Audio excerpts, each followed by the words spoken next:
السلام علیکم دوستو، امید ہے آپ خیریت سے ہوں گے۔ آج ہم بات کریں گے کہ ایک مرتبہ نبی کریم صلی اللہ علیہ وآلہ وسلم نماز کے لیے تشریف لائے تو ایک جماعت کو دیکھا کہ وہ کھل کھلا کر ہنس رہے تھے اور ہنسی کی وجہ سے دانت کھل رہے تھے۔ حضور پاک صلی اللہ علیہ وسلم نے ارشاد فرمایا کہ اگر موت کو کثرت سے یاد کیا کرو تو جو حالت دیکھ رہا ہوں وہ نہ ہو، لہذا موت کو کثرت سے یاد کیا کرو۔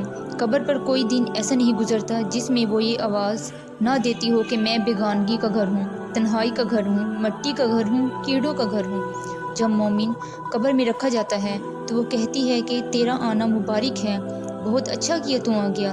جتنے آدمی زمین پر چلتے پھرتے ہیں ان سب میں مجھے زیادہ پسند تو تھا۔ آج جب تم میرے پاس آیا ہے تو میرے بہترین سلوک کو دیکھے گا۔ اس کے بعد وہ قبر جہاں تک مرد کی نظر پہنچ سکے وہاں تک وسیع ہو جاتی ہے اور ایک دروازہ اس میں جنت کا کھل جاتا ہے جس سے وہاں کی ہوا اور خوشبو اس کو آتی رہتی ہے۔ اور جب کوئی بدکار قبر میں رکھا جاتا ہے تو وہ کہتی ہے کہ تیرا آنا نامبارک ہے، برا کیا جو تم آیا۔ زمین پر جتنے آدمی چلتے پھرتے ہیں ان سب میں مجھے سب سے زیادہ نفرت تجھ سے تھی۔ آج جب تم میرے حوالے ہوا ہے تو میرا برتاؤ کو بھی دیکھے گا۔ اس کے بعد اس طرح سے اس کو دباتی ہے کہ پسلیاں آپس میں ایک دوسرے میں گھس جاتی ہیں اور 70 اژدھے اس پر ایسے مسلط جاتے ہیں کہ اگر ان میں سے ایک زمین پر پھنکار مارے تو اس کے اثر سے زمین پر گھاس تک باقی نہ رہے اور وہ اسے قیامت تک ڈستے رہتے ہیں۔ اس کے بعد ہمارے پیارے نبی حضرت محمد صلی اللہ علیہ وآلہ وسلم نے ارشاد فرمایا، قبر یا جنت کا ایک باغ ہے یا جہنم کا ایک گڑھا ہے۔ اللہ کا خوف بڑی ضروری اور اہم چیز ہے۔ یہی وجہ ہے کہ ہمارے پیارے نبی حضرت محمد صلی اللہ علیہ وآلہ وسلم اکثر کسی گہری سوچ میں رہتے تھے اور موت کا یاد کرنا اس کے لیے مفید ہے۔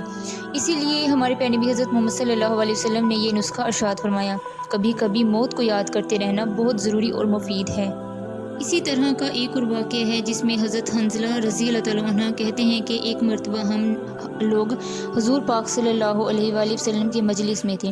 حضور پاک صلی اللہ علیہ وآلہ وسلم نے وعظ فرمایا جس سے قلوب نرم ہو گئے اور آنکھوں سے آنسو بہنے لگے اور اپنی حقیقت ہمیں ظاہر ہو گئی۔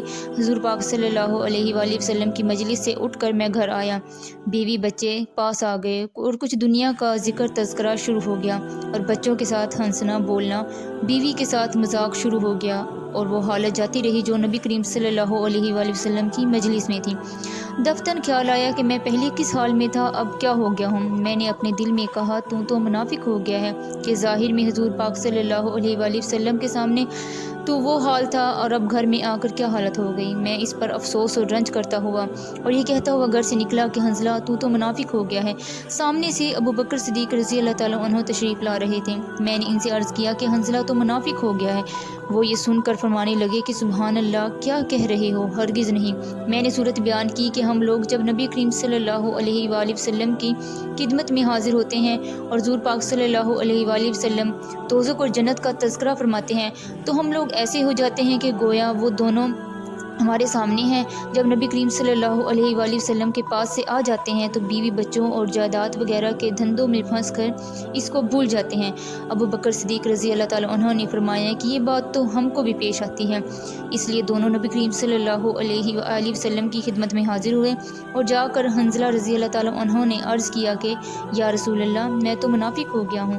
حضور پاک صلی اللہ علیہ وآلہ وسلم نے فرمایا، کیا بات ہوئی؟ پاک صلی اللہ علیہ وآلہ وسلم نے ارشاد فرمایا کہ اس ذات کی قسم جس کے قبضے میں میری جان ہے، اگر تمہارا ہر وقت یہ حال رہے جیسا میرے سامنے ہوتا ہے تو فرشتے تم سے بستروں پر اور راستوں میں مصافحہ کرنے لگیں۔ لیکن حنظلہ رضی اللہ تعالیٰ عنہ نے بات یہ ہے کہ گاہے گاہے، یعنی اس کا مفہوم یہ ہے کہ آدمی کے ساتھ انسانی ضرورتیں بھی لگی ہوئی ہیں جن کو پورا کرنا بھی بہت ضروری ہے۔ کھانا پینا، بیوی بچے، ان کی خیر خبر لینا، یہ بھی ضروری چیزیں ہیں۔ اس لیے اس قسم کے حالات کبھی کبھی حاصل ہوتے ہیں، نہ ہر وقت یہ حاصل ہوتے ہیں، نہ اس کی امید رکھنی چاہیے۔ یہ فرشتوں کی شان ہے کہ ان کو کوئی دوسرا دھندا ہی نہیں ہے، یعنی کام نہیں ہے، نہ بیوی بچے، نہ فکر معاش، نہ دنیاوی قصے۔ انسانیت کے ساتھ چونکہ بشری ضروریات لگی ہوئی ہیں اس لیے وہ ہر وقت اسی حالت پر نہیں رہ سکتے۔ لیکن غور کی بات یہ ہے کہ صحابہ کرام رضی اللہ تعالیٰ عنہ کو اپنے دین کی کتنی فکر تھی کہ ذرا سی بات سے حضور پاک صلی اللہ علیہ وسلم کے سامنے جو حالت ہوتی تھی وہ بعد میں نہیں رہتی تھی۔ اس سے وہ اپنے آپ کو منافق سمجھنے لگے تھے اور اس بات کا امکان ہونے لگا تھا کہ شاید وہ منافق نہ ہو جائیں۔ عشق است و ہزار بدگمانی، عشق جس سے ہوتا ہے اس کے متعلق ہزار بدگمانی اور فکر ہو ہی جاتی ہے۔